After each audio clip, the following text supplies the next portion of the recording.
Hi, I'm Emily, a mom just trying to do her best in this wild world. Here's how it all began.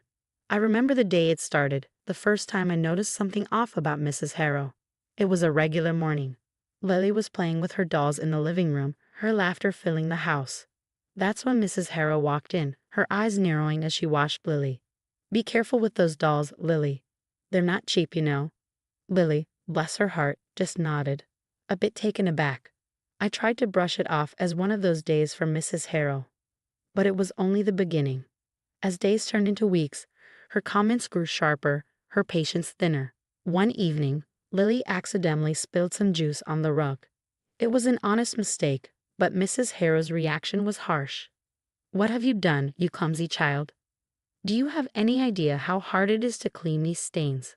Lily's eyes brimmed with tears as she stammered an apology.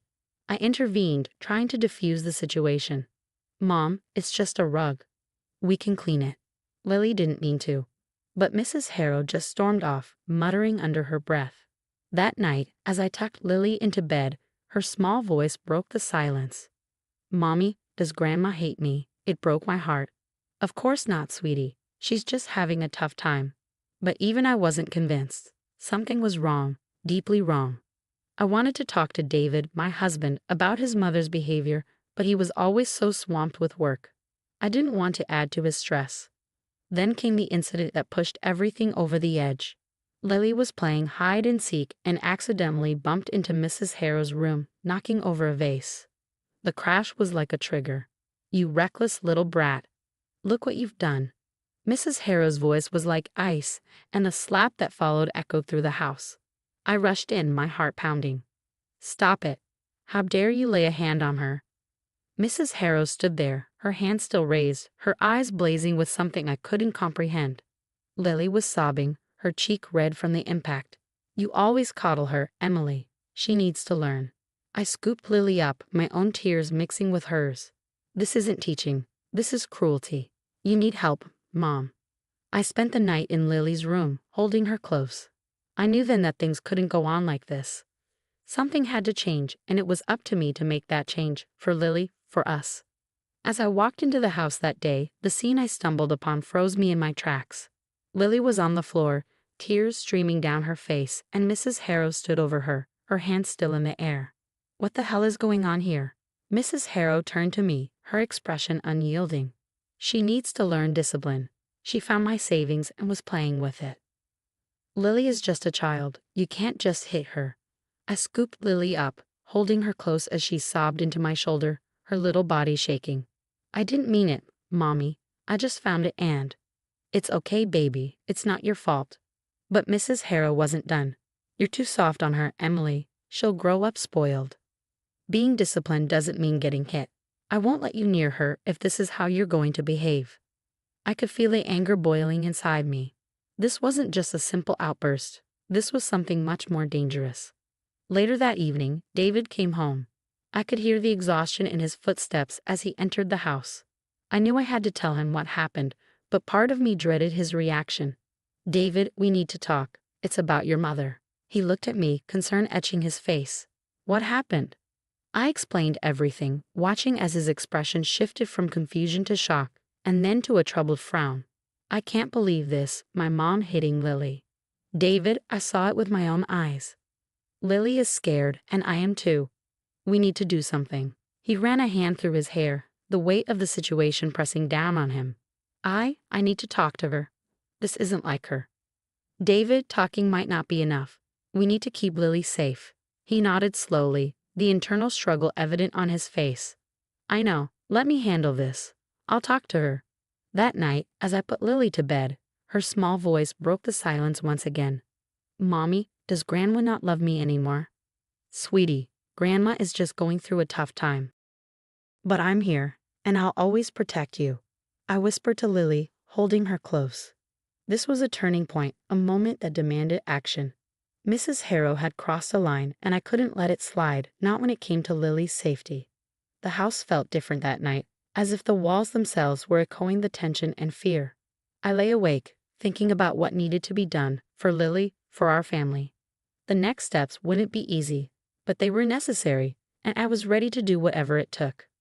At work the next day, I found myself opening up to a colleague, Jenna. The words spilled out before I could even think. She hit Lily. I can't believe it. Jenna's eyes widened in shock. Emily got serious. You need to protect Lily. I know I never thought she'd go this far. As I talked, it became clear what I needed to do. I started to document everything, every incident, every harsh word from Mrs. Harrow. It was painful to relive but necessary.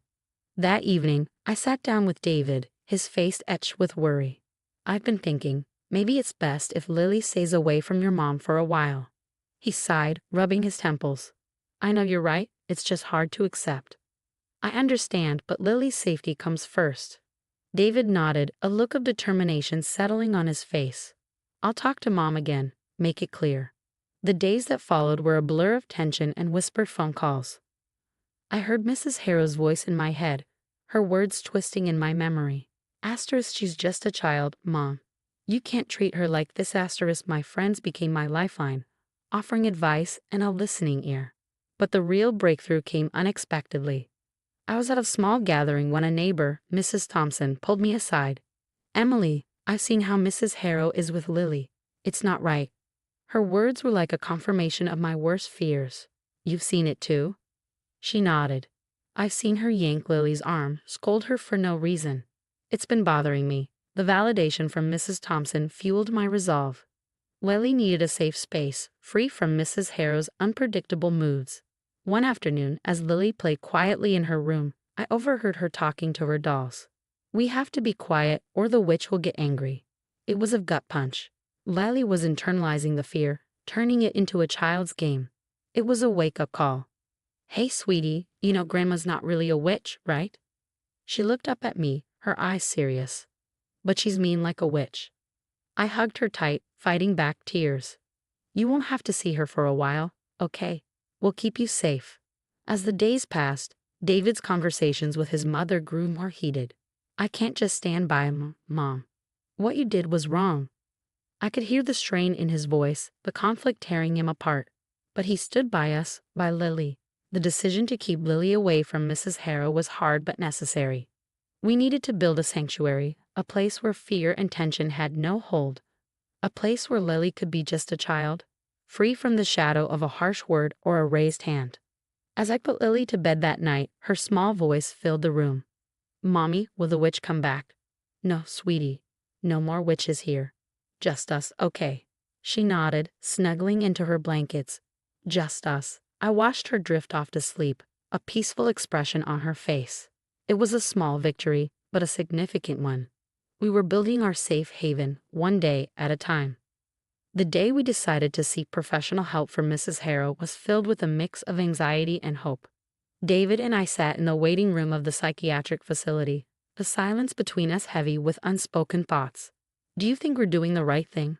David looked at me, his eyes wary. It's the only thing we can do now for Mom, for Lily, for us. When a psychiatrist called us in, I felt a knot in my stomach. Mrs. Harrow sat there, looking smaller, more vulnerable than I'd ever seen her. Mrs. Harrow, we've been discussing your recent behaviors, and we believe you need specialized care and support. Mrs. Harrow just stared at her hands, silent. It was the first time I'd seen her at a loss for words. Is there anything you'd like to say? She finally looked up, her voice barely a whisper. I don't know what's wrong with me. I'm scared. It was a side of Mrs. Harrow I had never seen before. Vulnerable, afraid. It was hard to reconcile this image with the woman who had caused so much pain. Over the next few weeks, we visited the facility regularly. The doctors diagnosed Mrs. Harrow with a mental health condition that had been affecting her behavior. It was a relief to have an explanation, but it didn't erase the past. One evening, as Lily and I sat on the porch, she looked up at me with curious eyes. Is Grandma going to be okay? I pulled her into a hug, the warmth of her small body a stark contrast to the cool evening air. She's getting the help she needs, sweetie, and we're here for her, okay? Lily nodded, snuggling closer. I just want us all to be happy, she said softly. Her words echoed my own wishes. A simple, happy life. That's all we ever wanted. David's visits to his mother became more about understanding and less about confrontation. He'd come back with updates, a mix of concern and hope in his voice. They say she's responding to treatment. It's going to take time, but there's hope. I could see the relief in his eyes, the burden of guilt and worry slowly lifting. Maybe now we could start to heal as a family. The days turned into weeks, and slowly the atmosphere in our home lightened. Lily's laughter returned, filling the spaces that had once been shadowed by fear. One day, as we were having dinner, David looked at us, a smile tugging at his lips. "You know, I think we're going to be okay. We've been through a lot, but we're still here, still together." "We're more than okay," I replied. "We're strong, and we're healing together." As the story of our family unfolded, it became a testament to resilience and the power of seeking help. Mrs. Harrow's journey through mental health treatment, our journey as a family toward understanding and forgiveness. It was a path filled with challenges, but also with love and hope. Life had thrown us into turbulent waters, but we learned to navigate them together. And as we moved forward, the dawn of a new day brought with it the promise of peace, healing, and a stronger bond than ever before. The story of Emily, Lily, and Mrs. Harrow has come to a close, revealing the complexities of family dynamics and mental health. Here's a question for you to ponder. If you were in Emily's position, how would you have handled the situation with Mrs. Harrow? Would you have made the same choices or taken a different path? Your experiences and opinions matter, and I'd love to hear them in the comments below. Also, if you enjoyed this story and would like to hear more, please don't forget to like this video.